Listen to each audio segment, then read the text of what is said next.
must be our goal and our guide.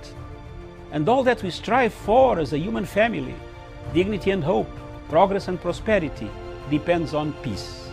But peace depends on us.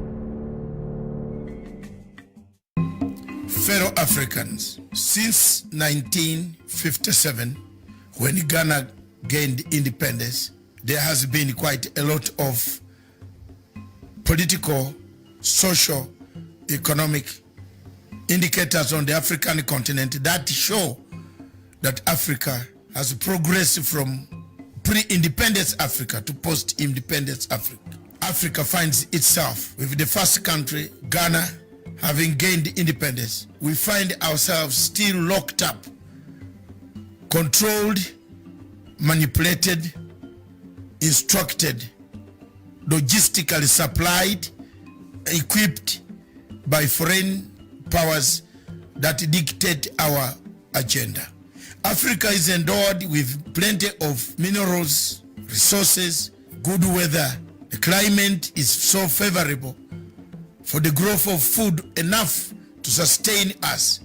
But we find ourselves in countries where hunger is killing people. Hunger is killing people because most of the people have taken to arms to fight wars, conflicts. Starvation has taken the place of development. In most African countries like Sudan, South Sudan, Central African Republic, Cameroon, Nigeria, in Biafra, and north of Nigeria there is Boko Haram, Somalia in the Horn of East Africa. We have taken to conflicts instead of development. Development was the key indicator. When Kwame Nkrumah made the first speech that seek ye African political unity, economic development will come automatically, he was right. The events happening in Libya today vindicates Nkrumah, vindicates Nyerere, Sekou Toure, and Nasser, the founding fathers of our Pan-Africanism. The events happening in Central African Republic, in Congo today, as the war of rebels ranges on between the rebel and the rebels, and the government and the government, and the rebels, vindicates the founding fathers of this revolution. Our independence, therefore, was only on paper. Our independence, therefore, was only in symbols. Our independence also was in signs. Our independence also was in boundaries, that we received our flags, but we never received full independence as by the word independence. Most of the 3/4 of African countries, French-speaking countries, have their budgets being done in Paris. Is that independence? The Paris government or the French government does its budgets based on how much they will get from African countries. Is that independence? Is this the Africa that you want? Is it the Africa that we must look at? Is it the Africa that we shall leave for the future generation? If the answer to you is yes, then so be it. But if the answer is no, you agree with me that this is not the Africa we want to leave for the future generation. Our generations and the future generation need to find a legacy. What is the legacy that Africa and African Union will leave for the future generation? The wars ranging in Libya, in South Sudan, in Khartoum, in Mogadishu, in DRC Congo, in Amazonia, in Cameroon, Boko Haram, Mali, in Mauritania, the uprisings in Algeria, all point to one thing, that yes, we are not yet independent. We are still controlled by external forces. Thank you. Viewers, those listening to this tape or this video, I want to bring to your attention that the politics of proxy wars in Africa is becoming real, and it has become a reality. I want to bring to this the attention of the African states that time and time again we have fallen victims of proxy wars. We fight wars that are not ours. We fall in conflicts that are not supposed to be, don't help Africa, and they don't help our countries at all. The proxy war that is in East and Central and the Horn of Africa has been ignited supported, equipped by France. It has been very real that the French government, quietly through its company called Total Oil, has been searching for resources around the triangle of East and Central Africa and Great Lakes region and the Horn of Africa. The Lapset was one of them, which could have been a landmark project for the people of France. They withdrew from it. The Tanga to Mwanza, they made it, they withdrew from it. The search for oil and resources through Total Oil has brought us the dangers of a proxy war in the region. It is therefore very prudent for people of the region to understand the dynamics that we are going through. For example, in Rwanda and the Burundi conflict, there is a proxy war. We are fighting a proxy country. It has brought us to a war between the two countries, between Uganda and Rwanda and Burundi. There is a proxy war in Congo who is sponsoring a resurgence of rebels that are fighting President Tshisekedi because he was not supported by countries that we know very well. This type of strategy has happened in North Africa, where Libya has been reduced to rebels, where each faction, even the government supported by United Nations, is being bombarded by a rebel called Khalifa Haftar, who is funded by countries that we know.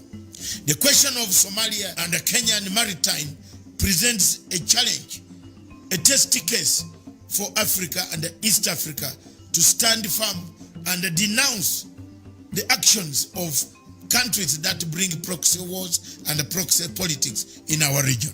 It is therefore my humble submission that for this conflict, for this to end, we must do enough publicity, advocacy around the area to tell and explain to the international community why this problem is going to create an imbalance in the peace in the region, and the regional peace will be affected. It is therefore my humble submission that as a Ugandan whose troops, brothers and sisters, mothers and fathers of other many millions Ugandans who are in Somalia, condemn any action by the Somali government to try to resolve issues that should have been resolved amicably as Africans within the African confines. I submit therefore that some of us will go a mile further to do now, from now onwards, to expose, to show the challenges of these countries that make us fight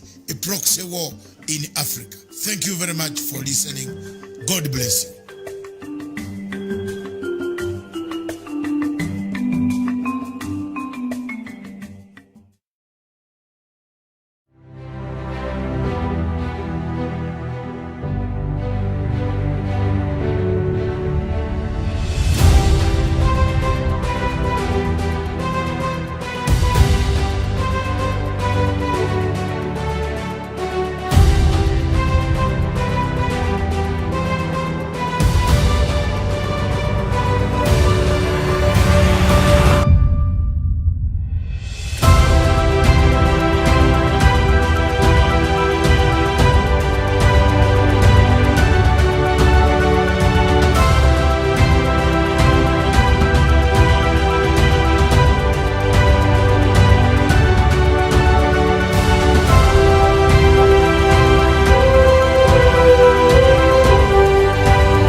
Good evening, viewers. Thank you very much for watching Punchline Africa Television, broadcasting all the way from the Republic of Kenya in Nairobi, the headquarters of the Great Lakes region. Viewers, wherever you are in the world watching us tonight, this is Matsanga Africa Perspective. In this show, Matsanga Africa Perspective, I look at what ails Africa, what destroys Africa, Why is Africa ever being a continent full of conflicts? Why do we fight? Why do we kidnap people? Why do we do things that are not supposed to be done? 67 years after independence, the first African country to get independence, Ghana, 1957, still we have a problem. Still we don't know whether we are worth in the international community, second class, third class, fourth class. This show, therefore, my show, Matsanga Africa Perspective, the way I see it, that I will leave a legacy one day, and one day alone, somebody will say, I said it. And I want to see the students of political science and international relations look at my legacy, the fight for freedom of the people of Biafra, the fight for the freedom of people of Amazonia, the fight for freedom for a free Libya, a free Central African Republic, a free Mozambique. That is my view. A suitable Somalia, a Somalia with democracy, not a Somalia full of terrorism. That is my view.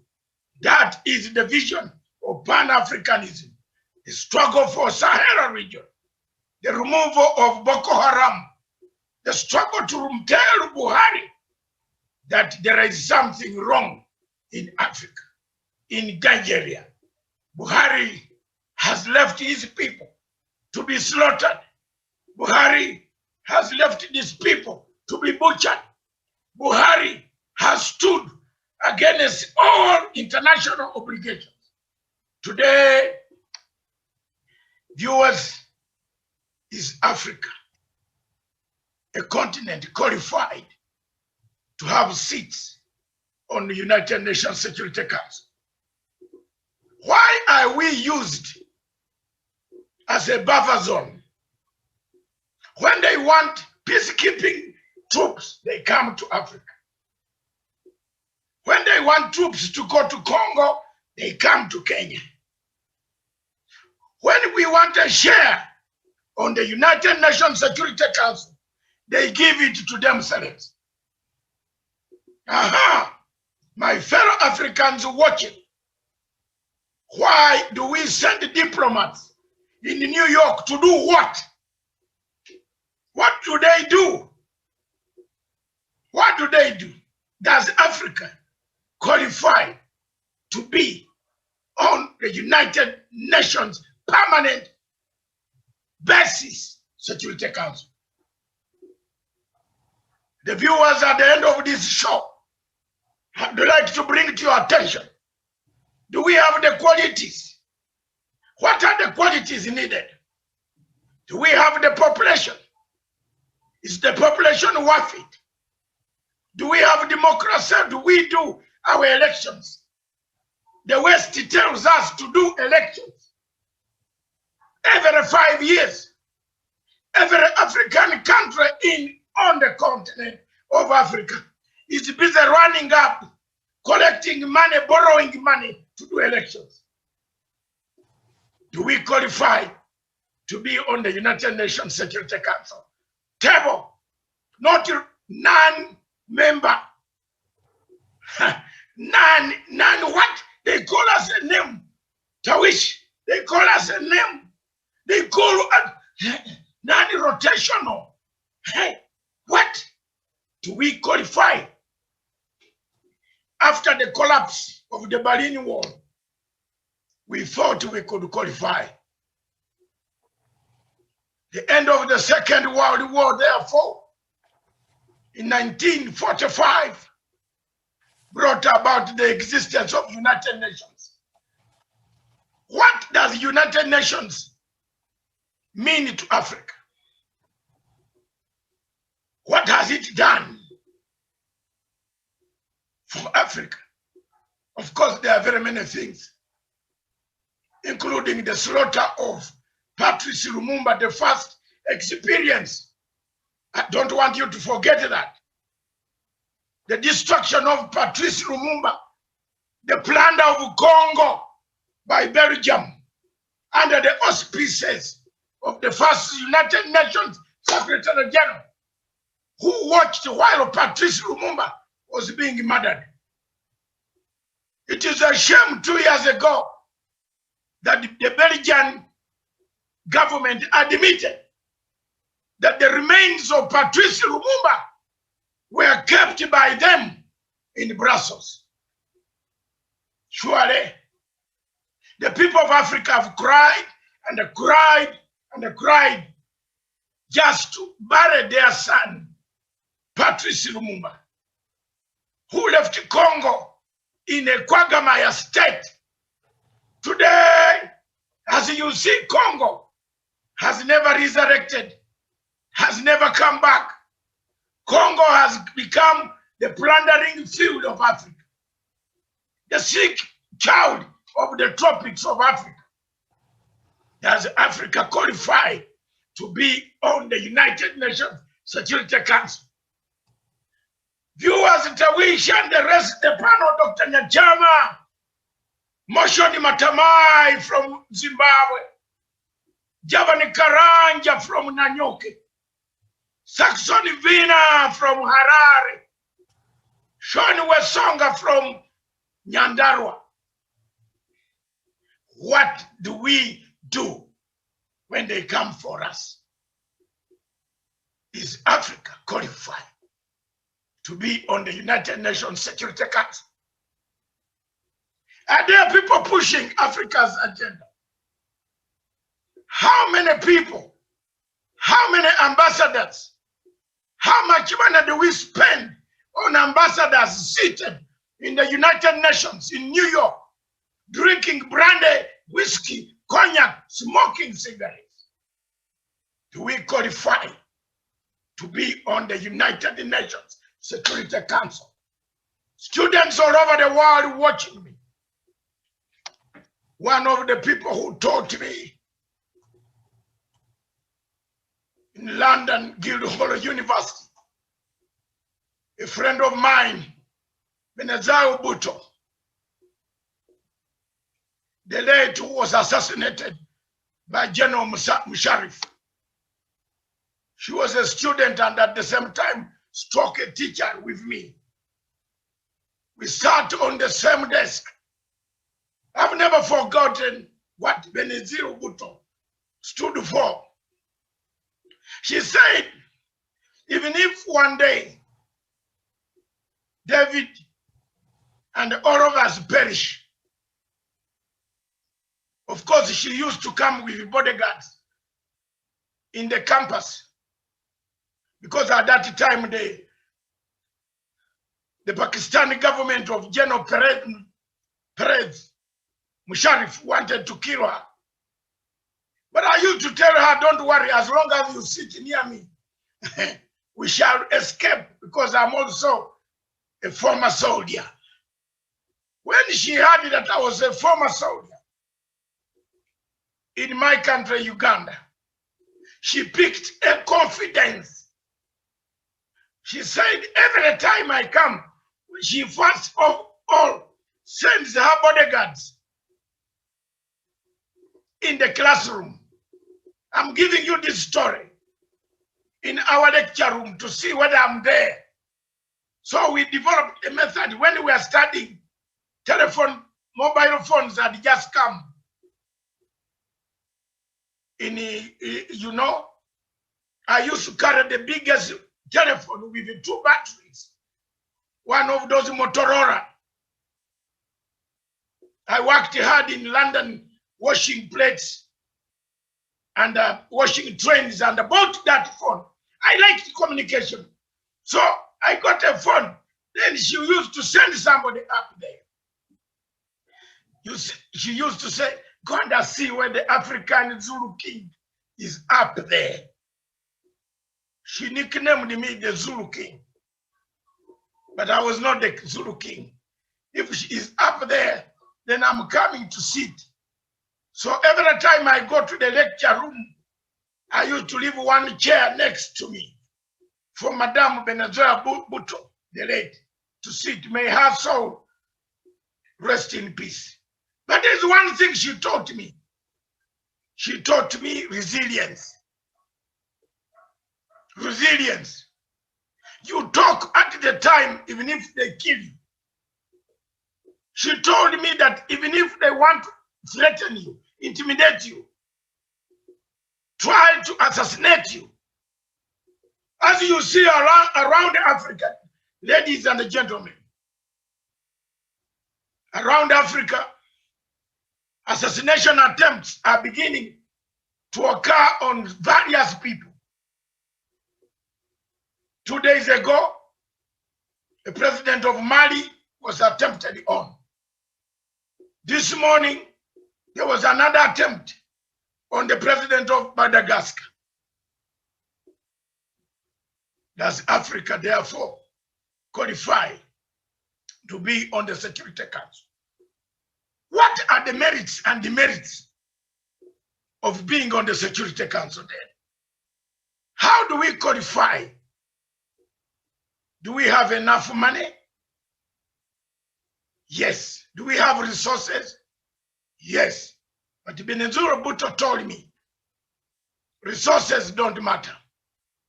Resilience, patriotism, speaking for the stand of Africa, for your continent, is the best method, that the tool you will have forever. I am here as a representative of the oppressed, an activist of the oppressed. I have been an activist. Is Africa qualified? Today, as we speak in Kenya, 1 + 3 or 3 + 1, which is the member states of Africa on the United Nations Security Council, are in Nairobi, are in Kenya to discuss how Africa can unite. And I believe one of them will pick this clip. And I believe my panel will talk facts, make points, deliver points why Africa should be and should have permanent seats on the United Nations Security Council. When it comes to delivering weapons, conflicts, they deliver weapons to us. But when we want to have a seat so that we know, we also say no, don't bring these weapons. They don't want us to sit there. Are we equal in the UN? Is the UN that talks about human rights balanced in human democracy? Where is the democracy then? If we cannot be inside the house, but pretend to be sitting in the house, yet we are not even in the house, and we can't make any decision. We can't alter any decision. When you remember Resolution 1970, that dismembered Libya, my viewers, listeners, and the panel, Resolution 1970 that dismembered Libya, it was a test case for Africa.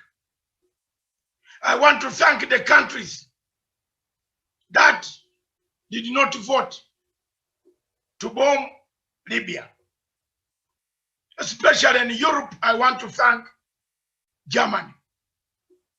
I also want to thank Brazil and other countries that abstained not to vote for bombardment of Libya, instigated by Obama and Sarkozy.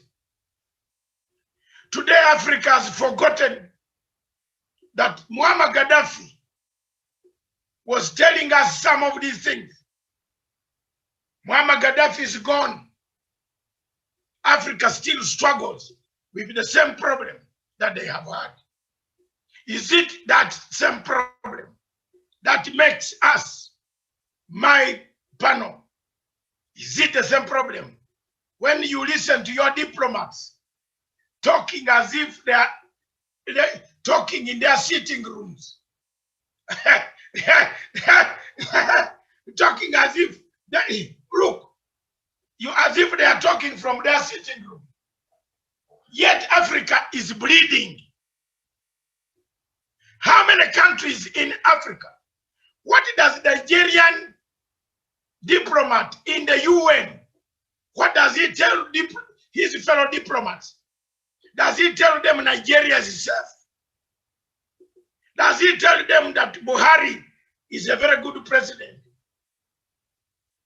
What does he tell people? An Africa that is fractured, an Africa that is taken over by Boko Haram, an Africa that is now taken over by Al-Qaeda, ISIS in Mozambique, an Africa that is fighting Al-Shabaab. Ladies and gentlemen, those watching, if you look at the way America has abandoned Afghanistan, does Africa qualify to stand and say no? Are we having another war being brought near Zimbabwe? I have feelings that there is something wrong going on. But I am yet, as I have predicted before. Didn't I tell you? I told you on this program several times on Matsanga Africa Perspective that one of the countries that has caused Africa a problem is France. And I'm not afraid to say it again for emphasis. The whole of South Africa is going down in ashes. It's France. There are people in the world who don't want to listen. As I give way and I give my remarks towards the end of my preamble and overview, I want to tell you, look at the events in the Great Lakes region of Africa. A border is closed between Uganda and Rwanda for 2.5 years. That border has not been opened. Business has collapsed. Ugandans cannot go to Rwanda. Rwandese cannot come to Uganda. To go to Rwanda, if you're Ugandan, you must fly to Kenya. Then use Kenya Airways to arrive in Rwanda. To be a Rwandese to arrive in Uganda, you need to come to Kenya Airways in Nairobi before you cross over to Uganda, if you are Rwandese. North of Kenya, the problem of Tigray. And I saw diplomats playing about a word for Ethiopia. What? No, no, no, no, no. Talk the truth. I'm not a student of yesterday. I am a student of long time ago.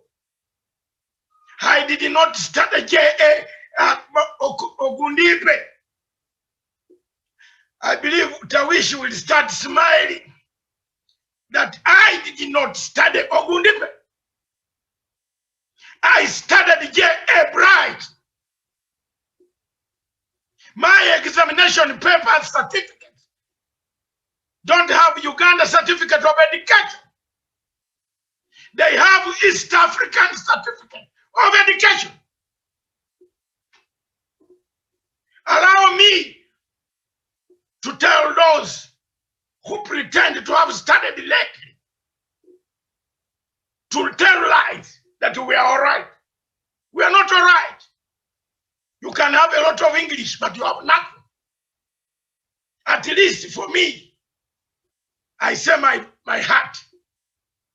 we are not okay. If Ugandans cannot go to Rwanda, Rwandese cannot go to Uganda, we are not okay.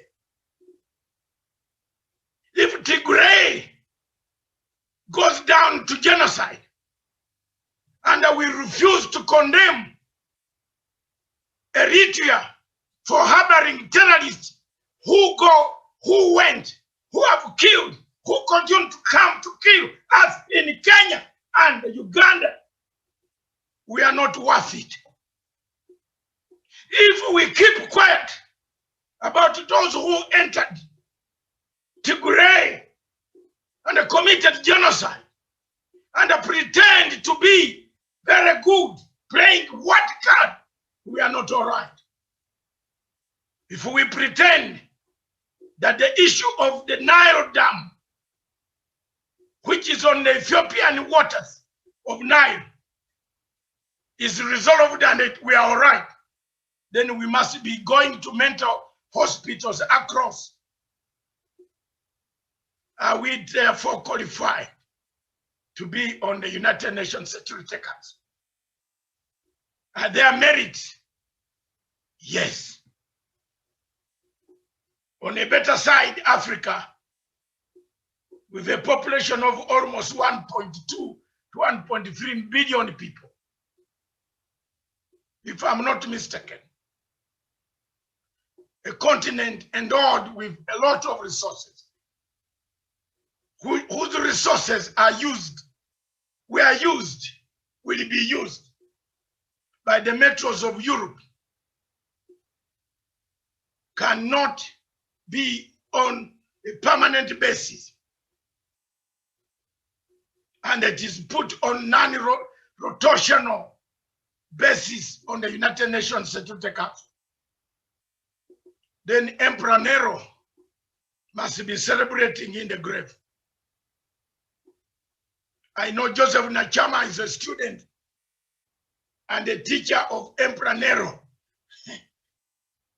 Knows more about Nero. Knows more about another emperor who thought he was doing very well. Is it time, therefore, for us to say time has come?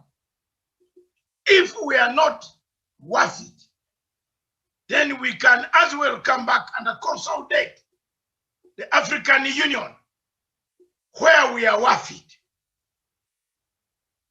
But when you come back to African Union, viewers, the African Union is more of a comedy. It's a comedy than an organization called African Union. It is captured by the same superpower called France. There's nothing you can do. The slaughter of people in Tigray kills the morale of African Union being in Addis Ababa. And Africans are not speaking. The killing of Biafrans, the slaughter of Biafrans by General Muhammad Buhari, the open, naked genocide, the kidnapping of people, rendition of people. As a refugee myself, I find it very, very difficult for me to hear such stories. It pains me. But time pays, and time will pay one day. Africa, do we have manners? Do we concede? Do we destroy each other? Do we destroy ourselves? Then come back. Look at lastly, Olasana Ouattara. I am happy that Mr. Olasana Ouattara is meeting Mr. Babugo on 27th of July in order to rebuild their country. a country that was destroyed by France, a country that was dismembered by France, a country where a constitutional court ruled in favor of Babugo and the French armed Quatara to go and kill Ivorians. Is that what you want as Africans? I'm happy that President Uhuru Kenyatta in Kenya has tried to bring this country together, to unite in order to face the challenges that external intervention mechanisms, like the one that you put against the Al-Shabaab in Mozambique, don't come here. The European Union is looking at intervening in the conflict in the southern hemisphere of Africa. Is Africa qualified? Are they dumping their gear that they had in Afghanistan? Are they offloading it down in the south? Be careful, my brothers in the south, that the same oil companies who messed Mozambique is Total Oil. Who owns Total Oil? The French. Who pays for the French to drill Qatar? Am I wrong? Tawish, am I wrong? You're right, Daitari, you're right. We have followed the trail of Qatar's money. Can we deal with such people? Total has no money of its own. It cannot fund even one project. But the Qataris fund Total Oil to destabilize the region. The Al-Shabaab that are in Mozambique, where did they come from? Who gave them the money? Where do they get that uniform? Who's supplying them uniform? Somewhere, somehow, Al-Shabaab has new uniform better than the army fighting in Somalia. Where do they get the uniforms? Can't these reasons, can these countries be earmarked and be told, we have had enough? When will Africa wake up? When can we have a rebirth? When can we have a renaissance? I therefore, to my panel, I submit. Do we have the qualities? Do we qualify to sit on the United Nations Security Council? The answer is yes. 67 years of independence. We need to have a share. The products of United Nations are more on the African continent than they are in Europe. Apart from the Yugoslavian war, where else do you see UN in Europe? Can anybody tell me that we have UN men, guarding European countries from fighting? No. All UN men, the blue hats and the caps are seen in African continent. Why do we become the receivers of bad news? Why? Yet we have resources to rebuild ourselves. That's my point. Do we have a say? Can we have a say in African affairs as well as international affairs, as well as the UN? Can we have, instead of having elected, can we also go the same way to be permanent? Why do we elect? Why is this election for us, which brings more divisions of the Francophone and Anglophone? When it comes to Africa, we said that one represents Anglophone. The other one, Kenyatta, represents Anglophone. The other one, Kagame and others, represent Francophone. A divide and a rule occurs on the continent. But the Security Council blocks each and everything. Nigerian friends of mine who are Biafrans are crying for freedom today. But Buhari is in the bedroom eating together with the French.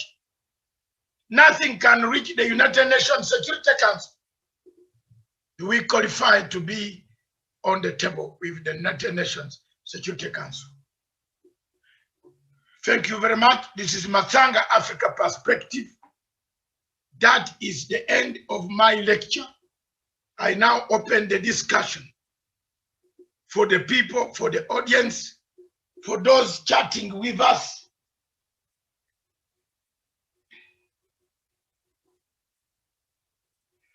And that is exactly what I want to do now. First on the panel is none other than Dr. Nyachama. Dr. Nyachama, you have heard what I've said. You have the question for you. You're a lecturer yourself. I don't need to tell you which way to go. You have good 3 minutes. Enjoy. Thank you, Dr. Matsanga.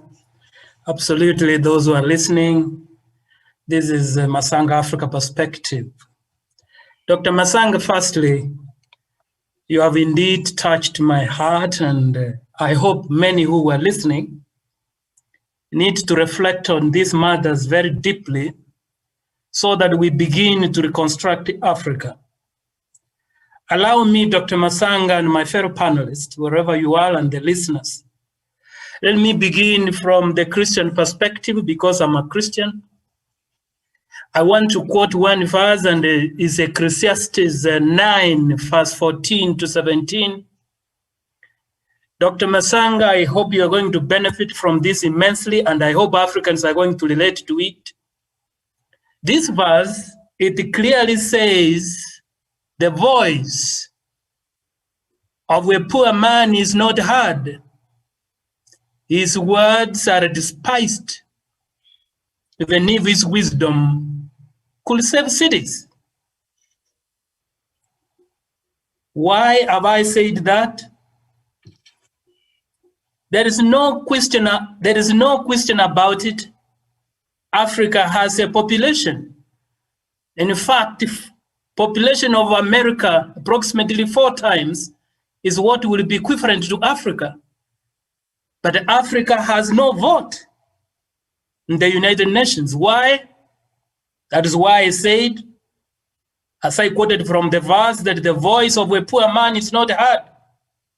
His words are despised, even if his wisdom could save cities. And this is a lesson. It is about the economic power, because we simply got political independence and we never went to seek economic independence. And it has been correlated with the first I have said. Indeed, Dr. Matsanga, if we have to secure the seat without begging, Africa needs to wake up and begin to reconstruct its economic muscles. I am telling you, they lie to us and saying that the rules are the same. Dr. Matsanga, I don't know whether you know the wrestling match. The rules of the wrestling can be the same, but the boxers can be of different weights. Is that match fair? Absolutely no. The developed countries cheat Africa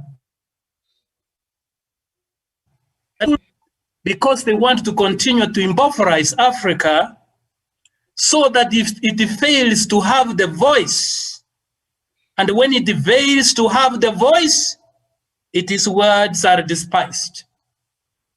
Until Africa unite, and I want to urge to all African leaders, if you want to sit and get the permanent seats, you must unite and seek economic independence. I am telling you, Dr. Matsanga and my fellow panelists, that is the route.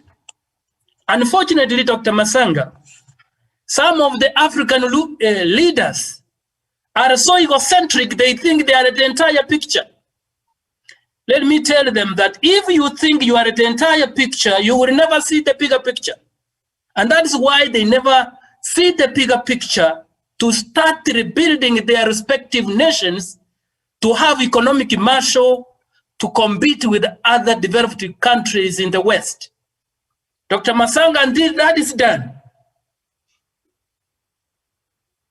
these seats, these permanent seats, will be elusive for us.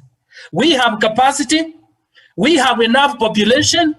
All what we need to do is to do one thing, reconstructing our economies and have that economic muscle so that we are able to negotiate. And I have quoted the corrective verse, those listening to me, Ecclesiastes 9:14-17, as I end and conclude. Please reflect on these words. The voice of a poor man is not heard. His words are despised, even if his wisdom could save cities. Dr. Matsanga, that's my perspective. I submit, sir. Thank you very much, Dr. Nanchama. Dr. Nanchama, you've raised very important godly advice. If the voice of the poor, I wish usually write these things for me because I have a lot of material. I am very happy that we are going, we have the capacity. But if we don't go back to do a renaissance, to rethink and put our act together, we might never be on the table of the United Nations Security Council. Motion Matemai from Zimbabwe. I am jumping my other, let's bring in the guests all the way from Zimbabwe. Mr. Matemai is Africa, qualified to have permanent seats on the United Nations Security Council. Thank you very much, Dr. Matsanga, for the invitation on Matsanga African Perspective. Quite a very informative platform. Quickly jumping to the topic of the day is Africa qualified to hold a permanent seat in the United Nations Security Council. And my quick response is that yes, Africa indeed qualifies. But a qualification is one thing, and an action to hold a seat is another thing. So Africa has everything that it takes to be part of the United Nations Security Council, but have they done enough to demonstrate that indeed they are qualified?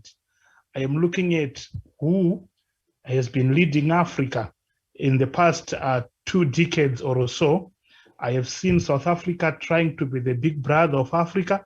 I have seen Nigeria trying to be the big brother of Africa. I have seen Libya at some point, Muammar Gaddafi trying to bring some practical solutions to Africa. But, the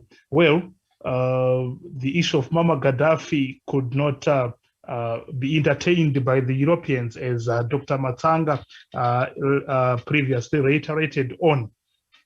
Look, we have Africa that has all the necessary resources, but we have Africa that has not tapped its resources to have a political muscle in the global arena. What am I saying?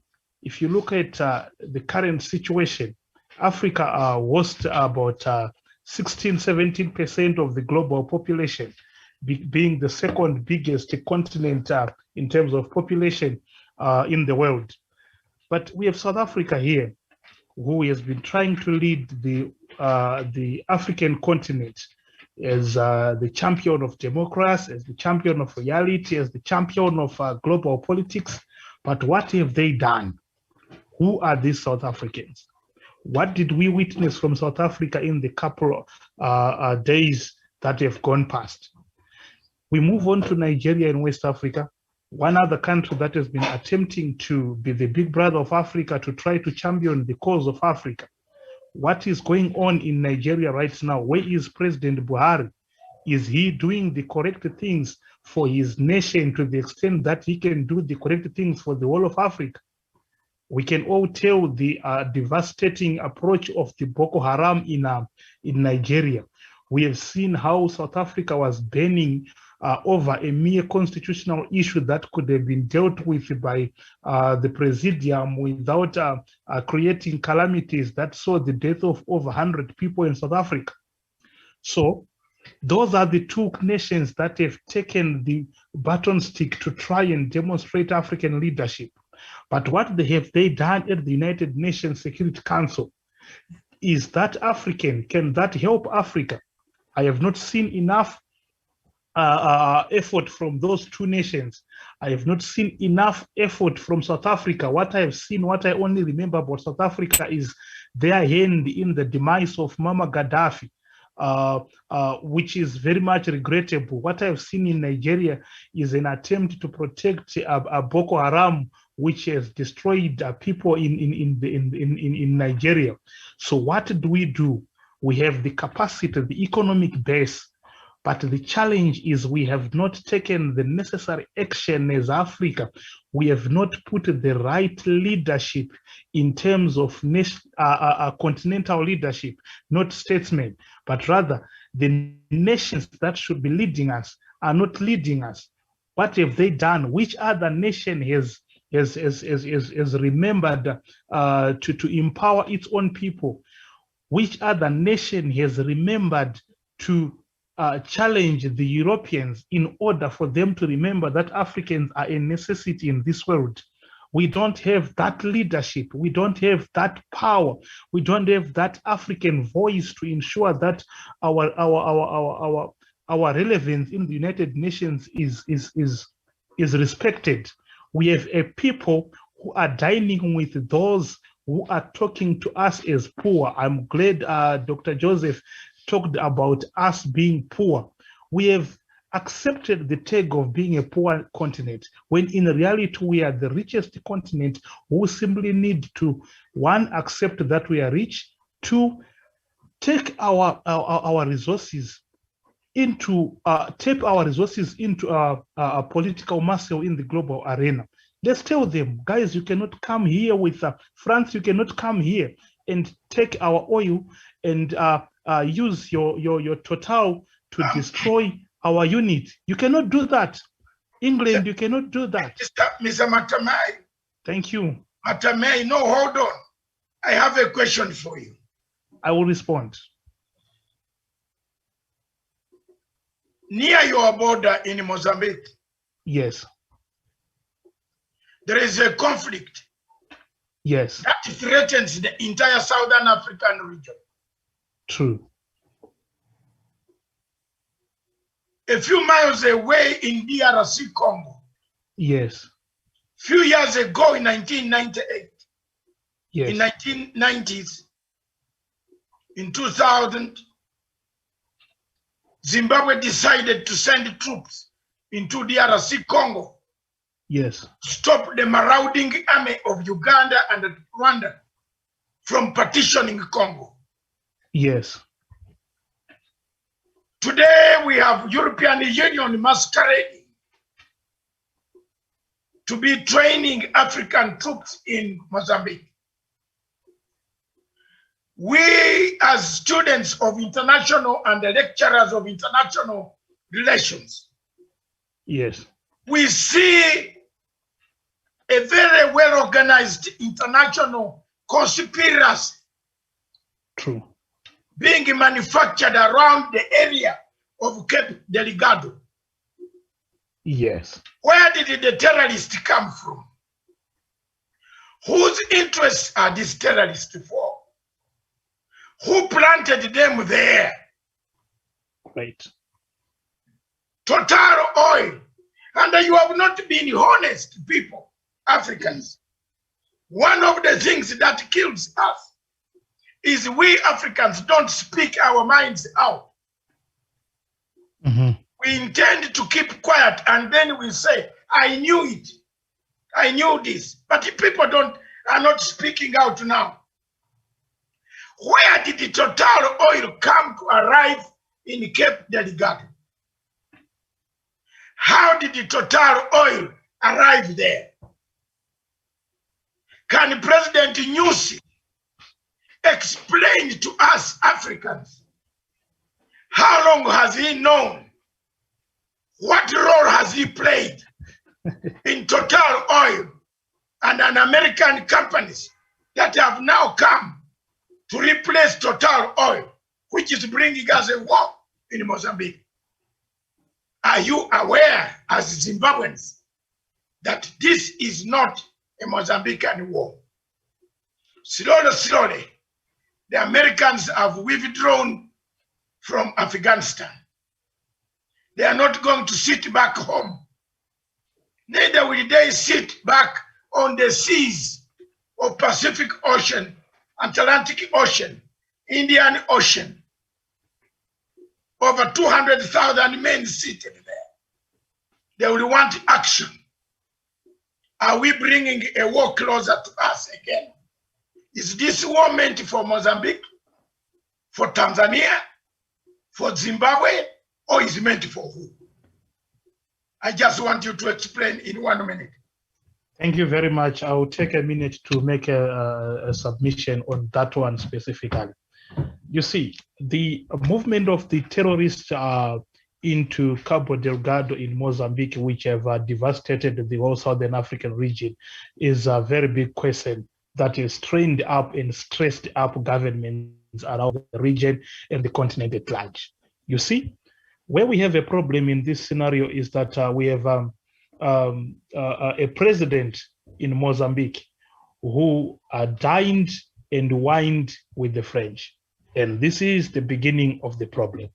And if you allow those people to come into your region, they come not only into your country, but they come with political binoculars, that is to see the whole region and cause a devastation of the whole region. Look, right now as we are talking, as long as Cabo Delgado is on fire, that means Mozambique is on fire. That means Zimbabwe, particularly the area of Kanyemba and Muzarabani, where we have heard of oil deposits, is the next port of call of the same terrorists.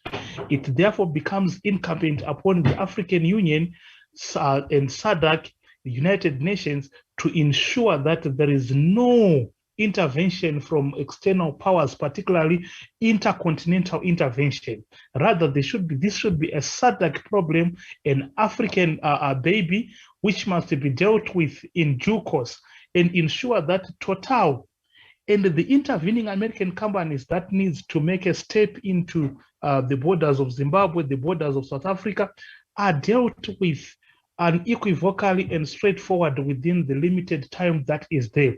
Otherwise, within 2 years, we have Southern Africa that will be worse than Libya alone. I rest my case. Thank you very much, Mr. Moshoni Matemai. Let's cross over again to Harare in Zimbabwe, another guest, before I come to Tawish and Sean Wesonga in Nairobi. Saxon Vima from Zimbabwe, Harare. What is your view? You are near the border with Mozambique. You are an expert on Mozambique yourself. You have been there, you speak Portuguese, which I don't like to hear. I hear it because one of my grandchildren is Portuguese. My first granddaughter is Portuguese. Her name is Eradine. Eradine in Portuguese means hope or whatever. I think you know more. So I have a granddaughter, number one, in my family called Eradini, because my firstborn daughter is married to a Portuguese husband, not Portuguese in Portugal, but Angolan husband. So thank you very much. I don't want to say anything more than that, but that is it. Can you, Saxon Vima, tell the world what is going on around there? Where did these terrorists come from? What can UN do? Is Africa able, with this type of double standards, or presidents like Nyusi, who died with them and then came and then tell us more? We are ready to listen. The problem in Mozambique was discovered. I think I told you Mozambican gas was discovered in 2011. The problem with Nyusi, the Mozambican government system is corrupt. When President Gebuza left, Nyusi wanted to consolidate his power, and he ignored the warning from the Russians that no, your move to award these contracts to these European countries is gonna result in terrorism. And like I told you, it's not only the French and the Americans that are there. The Chinese are there having a block 4 in the Rovuma Basin, but we never had a challenge. The Indians are there, we never had the challenge. The challenge that we've had is when the French came in, they took advantage of increased number of Muslim followers in Cabo Delgado, and they to bring in their people from from Somalia, etc. Because there are a lot of Somalis in Mozambique, because most of them come to do business. So President Nyusi was complicit in acting with the issues of terrorism. The problem of Mozambique was inaction by the Mozambican government. Because 2016, 2012, they were told once this moment they discovered that at least we should be careful of Total in these Western countries. The moment they come in, they will bring in chaos. In 2014, 2015, thereabout, ENI, which is an Italian company, sold a stake, one of the blocks to Halliburton and Beechell, and which is an American company which has got links with the Pentagon. In 2016, we started having terrorism in Mozambique. So it was a problem that was foreseen, but the president of Mozambique ignored. And when other countries started talked about intervention, he ignored. He thought he was going to deal with a local problem. He thought it was a minor local problem, not knowing that these guys had the intentions to escalate the crisis to their benefit. The main reason why these Americans and the French sponsored the terrorism was for them to provide own security, have their own marines to provide security so that they could loot the Mozambican gas reserves. Because the Mozambican gas reserves are about, Mozambique is the third largest gas reserve in the whole world. And to them, the only way they could do is to fuel chaos and at the same time bring in like stabilizing force so that at least they could loot all the resources for their own benefit. That is the Mozambican scenario. And the people are really concerned because the coming in of the Portuguese armed forces, the European Union, is going to worsen the situation, because if these terrorists are not funded by the West per se, they're just going to worsen the crisis, engulf the entire Mozambican into a conflict, because Mozambique has been prone to fight, to a lot of wars because of how the government system is conducted. So it's a cause for concern. President Nyusi has made a blunder, but I think the next thing we need to do is to support any intervention by African nations to solve the Mozambican crisis. Coming to the UN, the system that we're dealing with the United Security Council was created 76 years ago. All the members who were there were the nations that were victors in the Second World War, except for the current China, which came after they removed Taiwan and replaced it with China in 1971. It doesn't represent the interest of anyone, but the interest of the American and their friends. You can tell Britain has got 55 million, but Africa has 1.2 billion. How can Britain stand for the rights of Africans or the rights of South Americans when their population is a drop in the ocean? We need to look at the numbers here, because right now the current setup of the United Security Council doesn't represent the interest of the majority. It represents the interest of the capitalist hegemonic countries whose interests don't serve anyone, but it's to loot and destabilize nations.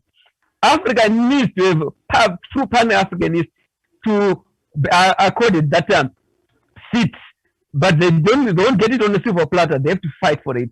Coming to Dr. Nyatama's statement that when you are poor, no one listens to you. But come to think of it, Africa is poised to be the largest economy by 2050. We've got all the resources, but our leaders, our problem stems from leadership who don't want to stand for African values, who want to be seen as serving the interests of the West, which they don't with our own people. South Africa is a suspect. You can accord South Africa that seat. We have done as good as giving America another seat. We need true Pan-Africanist nation, maybe on a rotational basis, but who have been tried and tested to be standing for the values of Africans. We can have a seat as Africa, but on a rotational basis, maybe monthly, but a nation, every nation has to. Otherwise, if you give to one nation, we are done and dusted, and we have to fight for it. We won't get it on a silver platter. Africa deserves that seat, but we need to have the right people to represent African issues at the Security Council. And the issue of money has nothing to do. We've got the resources. We can fund all these things, but we need to start believing in ourselves. I submit.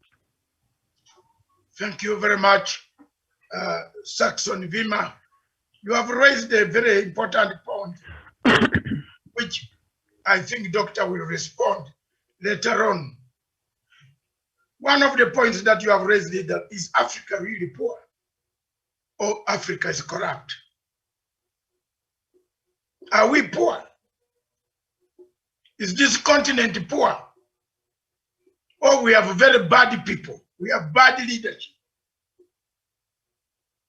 Is Nigeria poor? Is the country of Nigeria poor, or we have a very bad leader by name Buhari, who is giving us the tag of poor continent? Nigeria drills oil, crude oil, but it doesn't have paraffin kerosene at the petrol station. Whom do we blame? Do we blame the white people who colonized us? Surely. They have even stopped us from building a refinery. Why is it that Nigeria exports crude oil, then buys the products of their own oil, crude oil, back to the country? After over 60 years of independence, Nigeria cannot build a refinery. Surely, is there something that has bewitched us in Africa? Instead, the leaders walk with long daggers. The Fulani guys walk with long daggers trying to cut people down. And Mr. Buhari has given the Fulani long boat daggers, a country that imports daggers. You know, wartime, like the Sultan of Kanu. Come and kill people. Let's fight. Can you imagine what is in Nigeria today? A country that Africa wanted to look at as an example. It is therefore, Dr. Nachama, are we really beggars? We are not. You would rather, when you, in your reply, tell us we are corrupt. In fact, you better say we are very, very corrupt. Let's admit as Africans. When you go to Dubai and you come out of a plane, that's why I don't travel to Dubai. I call it the supermarket of Africa. When you reach inside the airport, they have segregated Nigeria. They tell you Nigerians that side, you are an African who has traveled with another Nigerian. Hi. Because of a president called Buhari, good people in Nigeria have become bad people. Have you seen that? Have you traveled to Dubai? Any of you traveled to Dubai with a Nigerian brother, come out of an airline, they will tell them go that side, as if you might think they are giving them special treatment. Yet, they are being called, they are a risk. Because of Buhari, a bad leader who doesn't know the legs, the feet, the stomach, and the head. His role is to brutalize human beings, kidnap them, beat them. Remember, Buhari tried to kidnap a minister called Umar Diko. In Britain, I was there in that country. It was just young, energetic. The news in the morning gave us a shocker. People might think I should have spoken. Oh, I am an African. I don't want to change my English accent. I don't want to be like Lakunule. I remained with my Ugandan accent, despite the fact I've lived and I live in the United Kingdom for 36 years. I did not want to change my accent. My children speak very good English, according to them. But this English of mine, but when we go down to write, they can't beat me. I spell some of these words even when my eyes are closed.